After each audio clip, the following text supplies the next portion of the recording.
নমস্কার বন্ধুরা, সুজাতাস কিচেনে আজকের রেসিপি ডিমের চপ বা এগ ডেভিল। যে কোনো দিন বিকেলে চায়ের সাথে এটা কিন্তু করে নিতে পারেন, খুব তাড়াতাড়ি হয়ে যায়। চলুন শুরু করা যাক। প্রথমে আমি একটা ভাজা মশলা তৈরি করব। 2টো শুকনো লঙ্কা দিয়ে দিলাম, আর দিলাম 1 চামচ মতো গোটা ধনিয়া। এটাকে একটুখানি নেড়ে চেড়ে নেব। এরপরে আমি 1 টুকরো ডালচিনি, এলাচ, 1 চামচ জিরে এবং 1 চামচ মৌরি দিয়ে দিলাম। গ্যাসের ফ্লেমটা একটু কমে করে এটাকে করে নিতে হবে, খুব বেশি লাল করব না। হালকা ভাজা মশলার একটু স্মেল আসলেই আমি গ্যাসের ফ্লেমটা বন্ধ করে দেব। দেখুন হয়ে গেছে আমার। এটাকে আমি একটা প্লেটের মধ্যে বার করে ঠান্ডা করে নিয়ে তারপরে গুঁড়িয়ে রেখে দেব। বেশ কয়েকটা আলু আমি সেদ্ধ করে নিয়েছি। একটা ম্যাশারের সাহায্যে খুব ভালো করে এটাকে প্রথমে ম্যাশ করে রেখে দেব। কড়াইতে সামান্য তেল দিয়ে দেব। 1.5 চামচ মতো রসুন গ্রেট করা আমি দিয়ে দিলাম, আর তার সাথে অল্প আদাও দিয়েছি। এটাকে একটুখানি হালকা করে ভেজে নেব। 2টো পেঁয়াজকে একদম কুচি করে নিয়েছি, সেটাকেও দিয়ে দিলাম। 1টা কাঁচা লঙ্কা দিলাম। ঝালটা আপনারা আপনাদের পছন্দ অনুযায়ী বেশি কম করতে পারেন।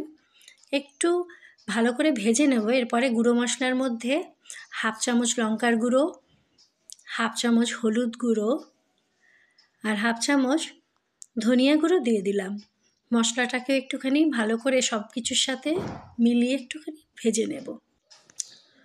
এরপর আমি ম্যাশ করা আলুটা দিয়ে দেব এবং আলুটাকেও মশলার সাথে খুব ভালো করে মিলিয়ে নেব। আর একটু চেপে চেপে এটা করতে হবে প্রসেসটা। আলুটাকেও খুব ভালো করে ভেজে নেব। যে কোনো চপের ভেতরে যে আলুর পুরটা থাকে সেটাই কিন্তু খুব ভালো করে তৈরি করে নিতে হয়। এখানে আমি পরিমাণ মতো নুন দিলাম আর 1/4 চামচ গোলমরিচের গুঁড়ো দিলাম, দিয়ে খুব ভালো করে মিলিয়ে নিচ্ছি।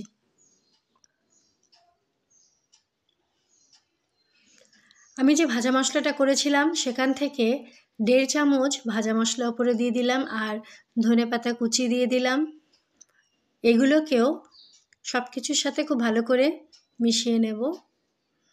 আলুর পুরটা আমার তৈরি হয়ে গেছে। এই সময় ভীষণ ভালো একটা স্মেল আসছে। এই আলুর পুরটা দিয়ে কিন্তু রুটি খাওয়া যেতে পারে, এত ভালো একটা স্মেল আসছে। এভাবে আমি পুরটা তৈরি করে এটাকে রেখে নেব, এটাকে ঠান্ডা হতে দেব। আমি এখানে 3টে ডিম সেদ্ধ নিয়ে প্রথমে ডিমগুলোকে এরকম অর্ধেকভাবে কেটে নিয়েছি। তারপরে আরও কয়েকটা ডিমকে আমি 4 টুকরো করে নিচ্ছি। সামান্য বিট লবণ দিয়ে দেব, অল্প গোলমরিচের গুঁড়ো আর সামান্য লঙ্কার গুঁড়ো। এভাবে ডিমের ওপর দিলে ডিমের মধ্যে একটা ফ্লেভার এসে যায়। আজ আমি কর্নফ্লেক্স নিয়ে নিয়েছি। আমি বিস্কুটের গুঁড়ো ব্যবহার করছি না, এটাকে হাত দিয়ে একটু গুঁড়িয়ে নেব। এভাবে গুঁড়িয়ে নিলে কিন্তু এটা খুব ভালোভাবেই ম্যাশ হয়ে যায়। একটা ডিমকে ফাটিয়ে নিলাম বাটির মধ্যে। খুব সামান্য নুন, অল্প গোলমরিচের গুঁড়ো আর 1 চামচ ময়দা দিয়ে ভালো করে ফেটিয়ে রেখে দেব।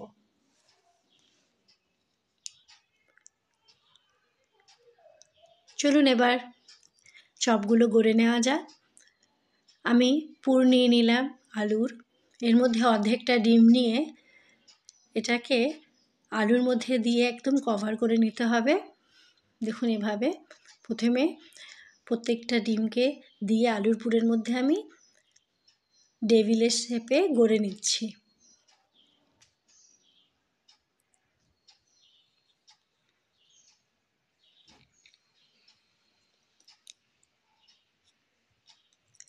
এরপরে ডিম আর ময়দার মিশ্রণের মধ্যে দিয়ে একটা কাঁটা চামচের সাহায্যে আমি এটাকে তুলে কর্নফ্লেক্সের মধ্যে দিয়ে দিলাম, আর খুব ভালো করে কভার করে নিতে হবে। আপনারা এটা বিস্কুটের গুঁড়ো দিয়েও করতে পারেন, তবে আমি আজকে বাড়িতে কর্নফ্লেক্স ছিল, আমি এভাবে করে দেখছি কেমন এভাবেও করে নেওয়া যায়। আর ভীষণ মুচমুচে হয়েছিল, আপনারা একবার তৈরি করলেই বুঝতে পারবেন।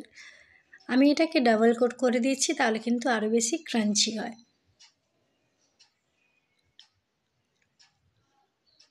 আমার তৈরি করা হয়ে গেছে। এইভাবে আমি প্রথমেই প্রতিটা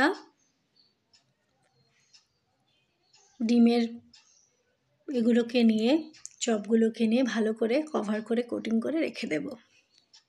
এদিকে তেল বসিয়ে দিলাম। দেখুন আমি এভাবে সবকটা আগে তৈরি করে নিয়েছি। এটাকে আধা ঘন্টা কিন্তু ফ্রিজে রেখে দিলে আরও ভালোভাবে সেট হয়ে যায়। তবে আজ আমি এখনই ভাজছি। তেলটা লো টু মিডিয়ামে করে ওপর থেকে একটু তেল দিয়ে দিতে হবে, কারণ আমি একদম ডুবে তুলে এটা ফ্রাই করছি না বলে ওপর থেকে তেল দিলে টেম্পারেচারটা ঠিকঠাক থাকবে এবং ইভেনলি সব দিকে খুব ভালোভাবে এটা কুক হবে। দেখুন হালকা কালার চলে এসছে। আমি একটা জালির সাহায্যে এটাকে একটু নেড়ে চেড়ে নিচ্ছি উল্টে পাল্টে। তবে এখানে সব কিছুই তো প্রথম থেকে কুক করা আছে বলে বেশি সময় লাগবে না বা কাঁচা থাকারও কোনো ব্যাপার নেই।